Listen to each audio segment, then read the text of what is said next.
ബാപ്പാന്റെ പൊന്നല്ലേ ഉമ്മാന്റെ തേനല്ലേ ആശയാലഹദവൻ കനിഞ്ഞ മോനെ നഈമ് പൂമോനെ കിളിപ്പാറും പൂന്തോപ്പിൽ കളിയാടാൻ വാചേലിൽ കരളിമ്പ കനിയായ മുഹമ്മദ് നഈമ് ഇത് പിറന്നാളിൻരാവ് അജ്മല് ബാപ്പാക്കും ഫാത്തിമ ഹസനാക്കും നാഥൻ കനിഞ്ഞു തന്ന കൺമണിയാണ് അഴകേറും പൂവാണ്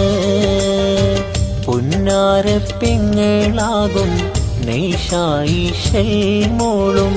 മുഹമ്മദ് നഈമോന് മുത്തങ്ങൾ തന്നേ ആശംസ നേരുന്നേ.